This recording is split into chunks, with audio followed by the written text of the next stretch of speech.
Assalamualaikum warahmatullahi wabarakatuh. Selamat pagi anak-anakku semua. Minal aidin wal faizin, mohon maaf lahir dan batin. Selamat hari raya Idul Adha. Karena liburnya cuma 1 hari, jadi hari ini kita lanjut ya. Oke, baik, jumpa lagi dengan saya Megawati dengan mata pelajaran Bahasa Indonesia. Tetap semangat ya, meski pembelajaran kita harus dilakukan dari rumah.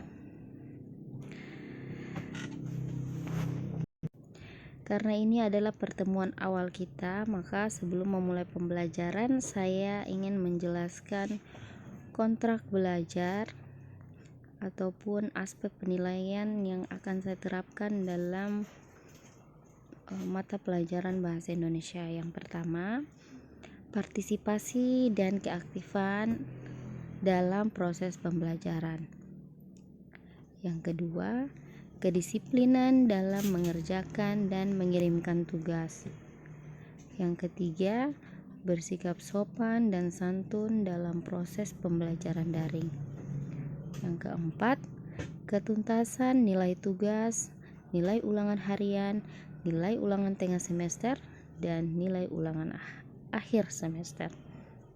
Dan yang terakhir, pengurangan nilai diberikan bagi yang terlambat mengirimkan tugas.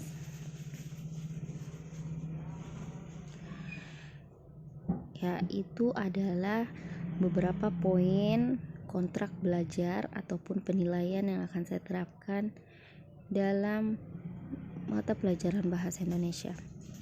Selanjutnya, KKM atau singkatan dari kriteria ketuntasan minimal adalah kriteria paling rendah untuk menyatakan peserta didik mencapai ketuntasan. Jadi untuk mata pelajaran Bahasa Indonesia, KKM-nya itu adalah 70. Jadi kalian nilainya harus paling rendah 70 untuk mata pelajaran Bahasa Indonesia. Makanya semangat belajarnya ya. Kita lanjut. Untuk materi semester 1 ini, yang pertama yaitu teks laporan hasil observasi. Sebentar kita akan menjelaskannya. Yang kedua, teks eksposisi. Yang ketiga, teks anekdot. Dan yang keempat adalah hikayat.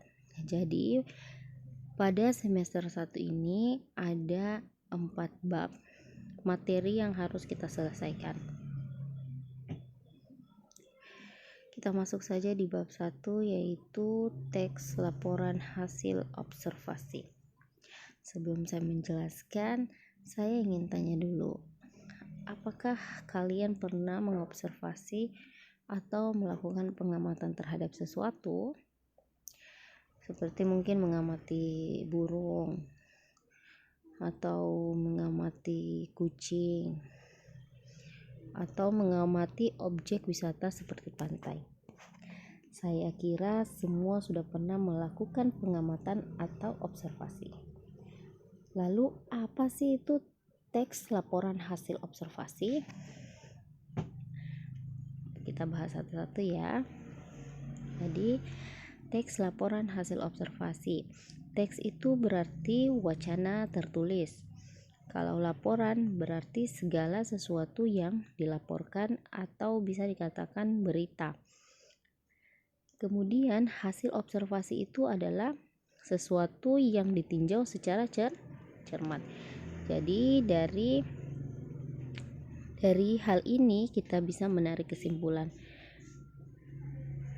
bahwa teks laporan hasil observasi itu bisa dikatakan sebagai teks yang berisikan laporan peninjauan secara cermat dan bertujuan menjelaskan sesuatu yang sifatnya umum, general, atau universal. Yang kedua, teks laporan hasil observasi adalah teks yang berisikan informasi atau penjabaran umum tentang sesuatu berdasarkan fakta yang dikumpulkan dari hasil pengamatan langsung. Untuk struktur teks laporan hasil observasi, yang pertama ada definisi umum atau pernyataan umum. Pernyataan umum ini biasanya berada di awal paragraf. Dan yang kedua, deskripsi bagian atau aspek yang dilaporkan. Yang ketiga adalah deskripsi manfaat. Selanjutnya kita masuk di ciri bahasa teks laporan hasil observasi. Jadi bahasa teks laporan hasil observasi itu ditandai dengan kata definisi. Contohnya adalah dan merupakan. Kemudian ditandai dengan kalimat deskripsi. Kalimat deskripsi itu adalah kalimat yang memberikan penggambaran sifat atau ciri-ciri suatu benda. Yang ketiga ditandai dengan kata klasifikasi imbuhan di. Contoh dikelompokkan, dibedakan, dan digolongkan. Kaidah teks laporan hasil observasi. Yang pertama, penggunaan kata sifat untuk menggambarkan objek.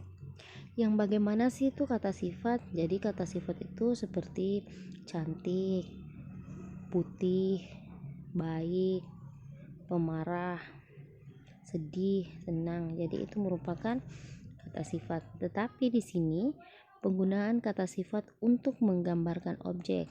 Contoh, menjelaskan kata benda. Wajah cantik. Berarti wajah itu kata benda ditambah dengan kata sifat cantik.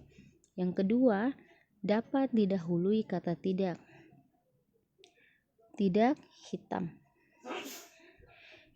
3. Dapat didahului kata lebih. Sangat, agak, seperti lebih cantik, sangat hitam, agak sedih. Yang keempat, jika diulang dapat bergabung dengan imbuhan senya. Contoh sehitam-hitamnya. Yang kedua, penggunaan kata berimbuhan me dan ber untuk menggambarkan objek. Contoh, ayam itu berkaki 2. Burung di atas sana mengepakkan sayapnya. Yang ketiga, penggunaan konjungsi. Apa itu konjungsi? Konjungsi itu adalah kata sambung.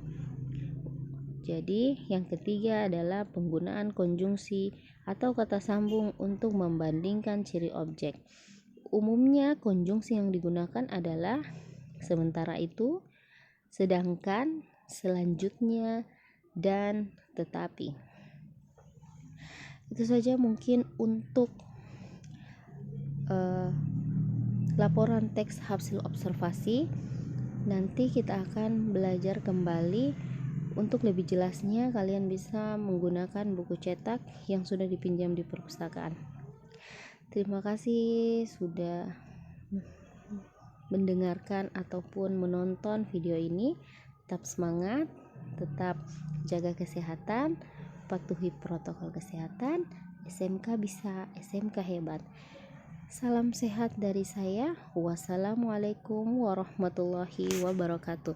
Sampai jumpa.